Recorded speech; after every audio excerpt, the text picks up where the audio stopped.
guys, so today I want to sit here and talk to you about the 10 moral injunctions that I think any good person should live by. The first moral injunction that I want to discuss is telling the truth. Being honest is a vital way to establish yourself as a good person and to establish good relationships. Telling the truth actually empowers the people around you and promotes change and growth. Telling the truth also earns you respect in life. What is the truth? To me, it's a very hard and nearly impossible topic to truly define in one clean cut sentence. But from how I look at it, the truth is what is in accordance to reality. If the truth is stating what you actually witness and observe in a day to day basis, then everyone might have a different version of the truth because a lot of people see things differently from one another. Let's talk about this instance. There's two people on a sidewalk talking when they notice a car pass by. Person A says, "Oh hey, look at that really nice red car. Kind of looks like my grandpa's old red car." Person B goes, What do you mean? That's not a red car. That's green. That's a green car. That's not red."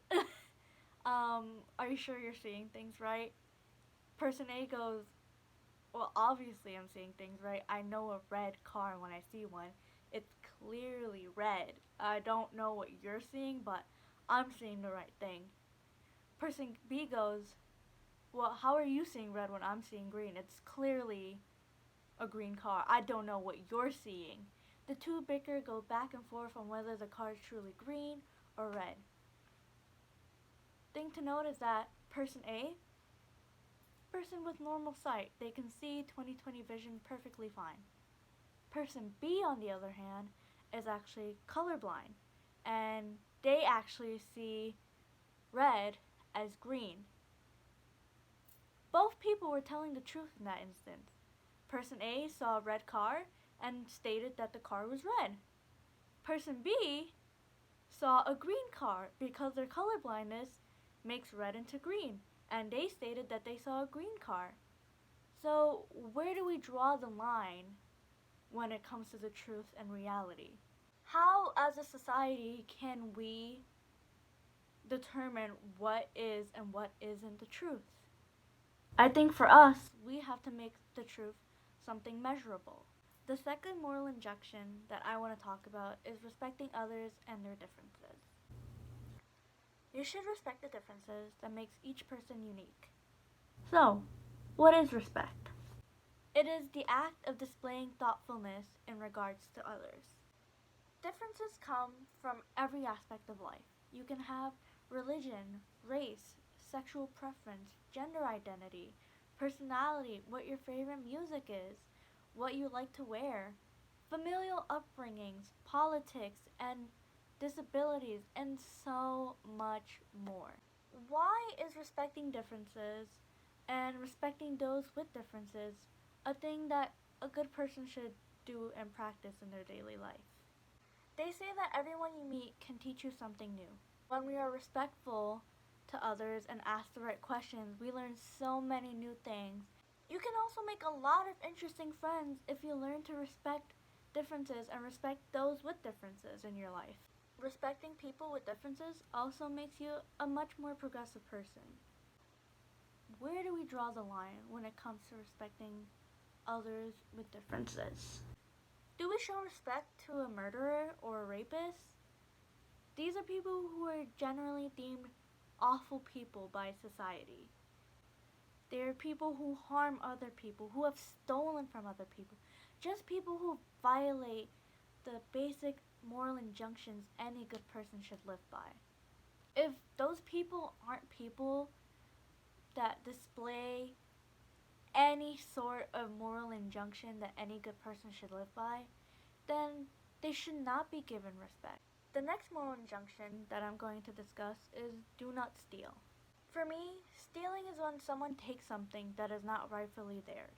Stealing and theft harm people, physically, mentally, emotionally.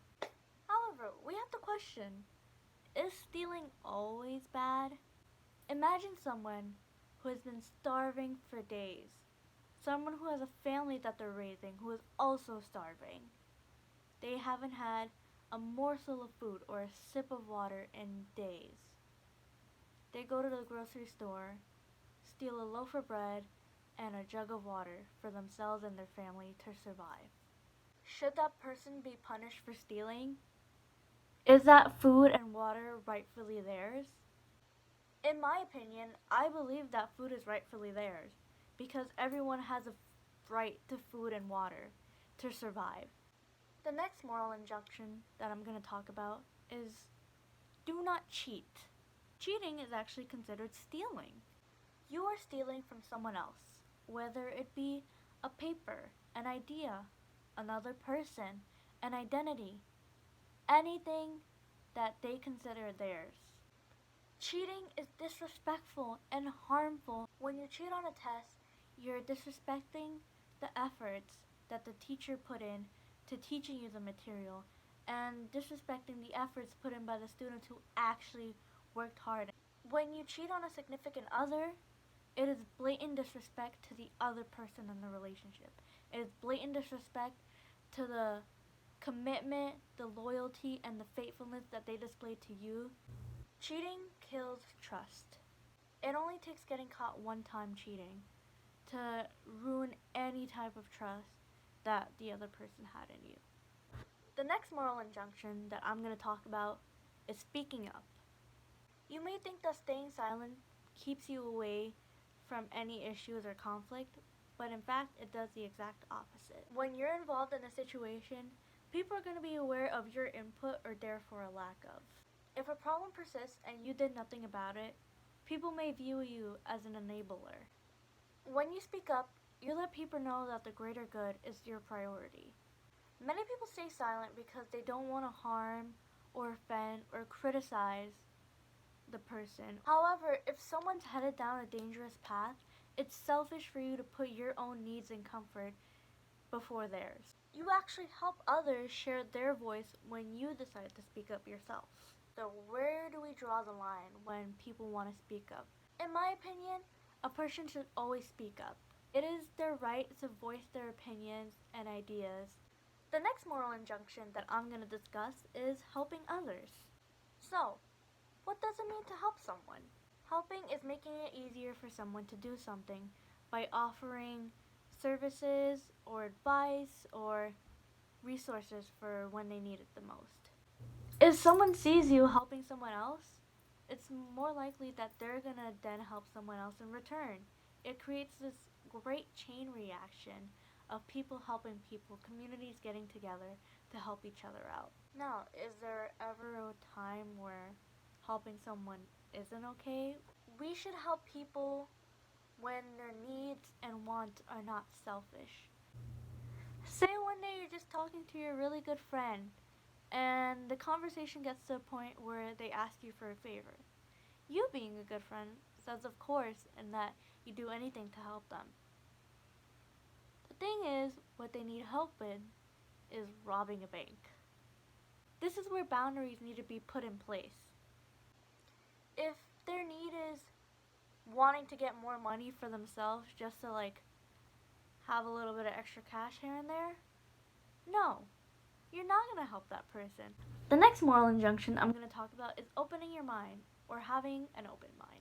You allow yourself to think beyond the boundaries that you normally would have stopped yourself by. Opening your mind is when change happens. Where do we draw the limitations when it comes to opening your mind?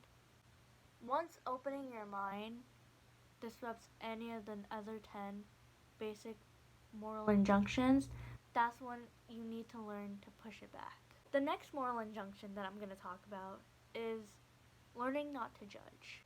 When we judge someone, we're telling them that we're looking down on them. It is vital to refrain from judgment, whether it be someone you just ran into in the street or someone you've known your entire life. A person who's comfortable to do what they want and say what they want in front of you, more or less, is someone who trusts you to not judge them when we end up judging that person, we're telling them that it's not okay to be themselves. However, with that being said, we have to think about whether or not it's right to judge someone all the time. Let's talk about a judge, for instance. That's their job, to judge people. Judges judge people. They judge whether or not a person is innocent or guilty based on a set of facts and testimonies. It's their job, it's what they're being paid to do, it's what they went to school for. Are we going to tell a judge that they're wrong, that they're violating a basic moral injunction? Is it okay to judge someone who's not like us? I believe there's a clear-cut distinction to whether or not we judge someone. As I've said previously before, if a person violates any of the basic moral injunctions, then they do not deserve the same treatment as someone who would. The next moral injunction that I'm going to talk about is learning not to harm. What do I mean when I talk about not harming? I'm talking about hurting someone physically, mentally, or emotionally to the point where it traumatizes them for a good while. It doesn't go away after a day. It can stay with the person for days, weeks, months, even years. Getting injected with a needle during a vaccination is not considered harm to me. If someone were to get stabbed, they live with that scar for life. When you cheat on a significant other, it causes severe emotional pain and emotional harm. If you continue telling someone that they're not good enough, they're worthless, their life is meaningless, they're gonna walk through life with that mindset. It doesn't go away. It sticks with them. It is never okay to harm someone in my definition of harm. The last moral injunction that I'm going to talk about is treating others the way you would want to be treated. We want to be shown respect and kindness. We want people to tell us the truth. We want people to not harm us, to not steal from us. We want people to approach us with an open mind.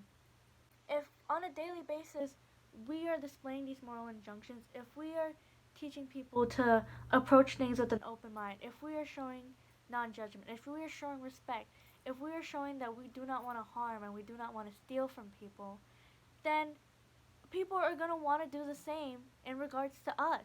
You can't expect people to reflect and display these moral injunctions when you won't do the same for others. Alright guys, I want to thank you for sitting with me and listening to me for about 10 minutes. I hope you really took away some important stuff from what I said. And I really hope that all this stuff gets you guys thinking about what it means to truly be a good person.